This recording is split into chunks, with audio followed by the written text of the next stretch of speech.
Hey, welcome back to Manor Road Studio, home of the Alive podcast. I'm Dale. Right behind me here, you see Dream. It's a little backwards, but it's Dream. You know what it means.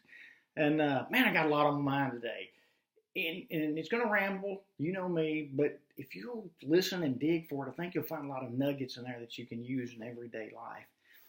I've always said when your dreams are big enough, you'll find the strength and the intestinal fortitude to push through all obstacles. But the problem is, we've stopped dreaming. And I don't know the reason why. I don't know if we want to blame it on, well, I got to be a responsible adult. I don't have enough money. My health isn't good enough. I'm getting too old. All the bullcrap excuses that stop us from pursuing what we enjoy doing. I tell people this almost in every podcast. I'm going to repeat it again. Here I am, a guy with stage 4 cancer. Who knows how long I'll live? I might live 20 more years. I might live 20 more days. But I will pursue my dadgum dreams until the day I die. I met a wonderful lady. It's been 13 years ago now. I first went to Cancer Treatment Center of America in Zion, Illinois. We landed at Chicago's Midway Airport, and a limo picked us up to take us to the hospital. In the limo was a lady named BJ. BJ wasn't real talkative on the 45-minute ride. It took me, I like to talk, it took me, I'm going to say half the trip to even get her to budge. Finally, she turned and looked at me and said that, she was very sick. Her local hospital in Illinois sent her home with hospice. And she just wanted one more chance to find, not necessarily a cure, but an opportunity for remission. A few more days, a few more months, a few more years of life. BJ had some vitality about her, but she also had a level of hopelessness too. When we got to Cancer Treatment Center of America, we said our goodbyes. We went our separate ways. Now, I've got to tell you that at that hospital, you're outpatient. You stay in hotels and you go back every morning and spend the day at the hospital for treatments, tests, scans, whatever the case may be. 3 or 4 days into the stay, I was in the lobby of the hotel, and this really vibrant lady walked to me. She goes, "Hey, Dale." I turned. I said, "Hey, boom, I don't know who you are." She goes, "I'm BJ." I said, "Man, BJ, you look a heck of a lot different than you did in the limo. Your hair's nice, your makeup looks good, you have a bounce in your step." And I said, "What's the difference? What changed between the limo ride when life was hopeless till today when you look like you got the world in the palm of your hands?" And with all seriousness, BJ looked at me and said, "They gave me hope." BJ started to dream again. She started telling me about this idea she had. She wanted to create a business called BJ's Baskets. And BJ was going to go to her hometown, create this little basket store, outreach, mission, whatever you want to call it. And people that moved in the community, she was going to take them a basket. People that were sick in hospital, she wanted to take them a basket. She was going to have donations from local churches and so forth to help her get these baskets in the hand of the needy people so other folks could have hope like BJ found at Cancer Treatment Center of America. Now, I wish I could tell you that I got contact information for BJ. I don't even know her last name. Didn't get a phone number, didn't get an email. I don't have any idea what became of BJ. She could have lived another month. She could have lived a year, 5 years. BJ may still be alive today. I just simply don't know. If BJ is dead, there's one thing I do know, that she lived till the day she died, all because somebody put hope back into her life. Now, that's a powerful, powerful thing. So it's incumbent upon us as human beings to make sure that everything that we do in life, especially as it pertains to others, because what we give to others comes back to us, good or bad, but we need to make sure that we're elevating hope, that we're pushing people to pursue their dreams, that things are possible, even though folks may tell you they're impossible. With that aside, for just a minute, I want to fast forward, and I want to pose 2 questions to you. One is, why do people do what they do? 2 is, why do people believe what they claim to believe? Let's start with number 2. Why do people believe what they claim to believe? Now, I'm a huge advocate on something. Extraordinary claims in our life should require extraordinary proof. To me, we shouldn't just take anything that's told to us on faith. People say, well, Dale, what about your Christian religion? You have to take it on faith. I started on faith, but ever since that day, I've pursued till my wit's end to look for proof, because I want to prove that Christianity is the right thing in my life to get me where I need to go. I'm not advocating that I'm not a believer. That's just the most important thing in our life. And to just take it on faith with no clue that it's right or wrong is pretty powerful to me. And I tell you that for a reason. Do you have any idea how many world religions there are?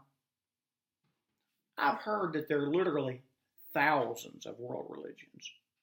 You could probably name the 5 or 6 most popular, from Hindu to Buddhist to Jewish, Muslim, whatever else is out there. Yet every one of them have their own system of belief that's different than yours or different than mine.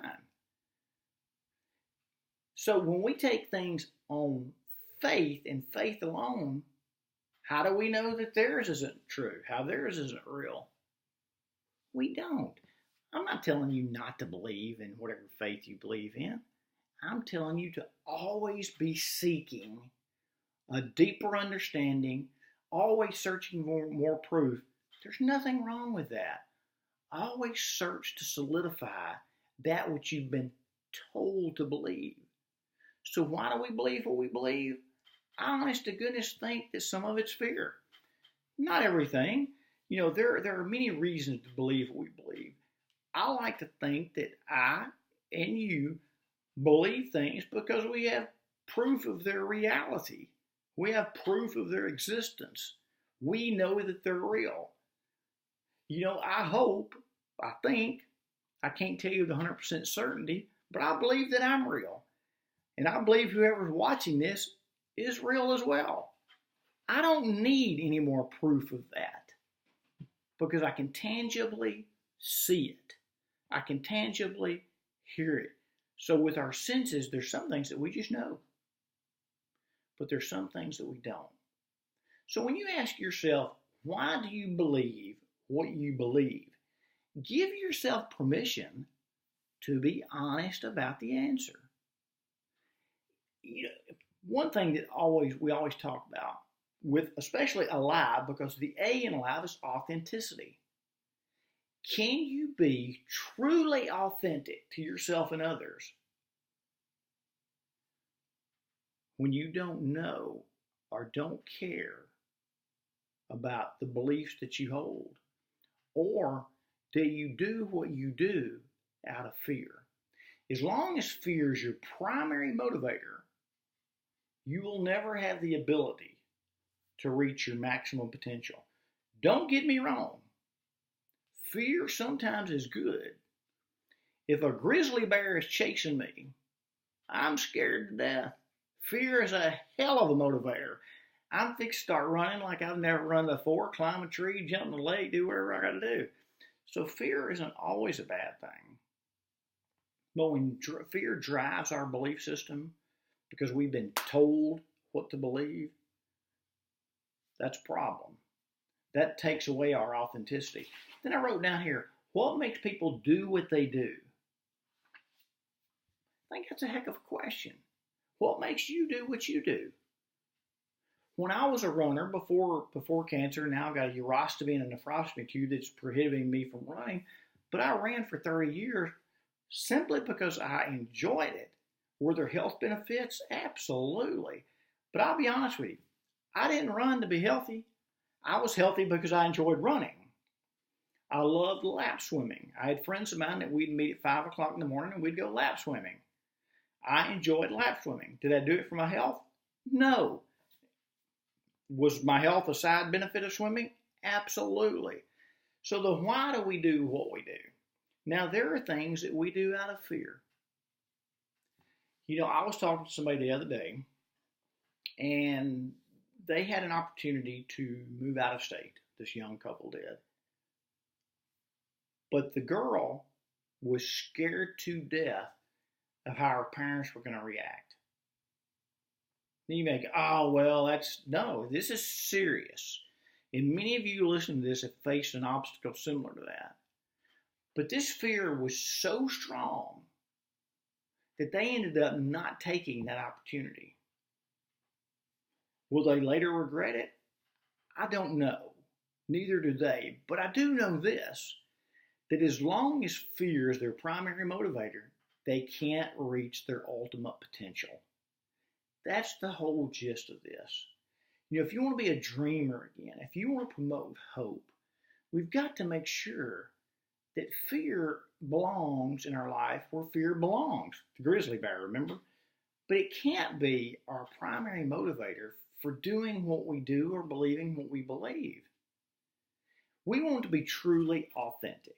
And that's one of the reasons Chris and I started the Alive podcast, was to promote authenticity in people. And one of the whys is because I think so many opportunities in this world exist that are so untapped. We haven't come close to reaching the potential of humanity because so many people have quit dreaming.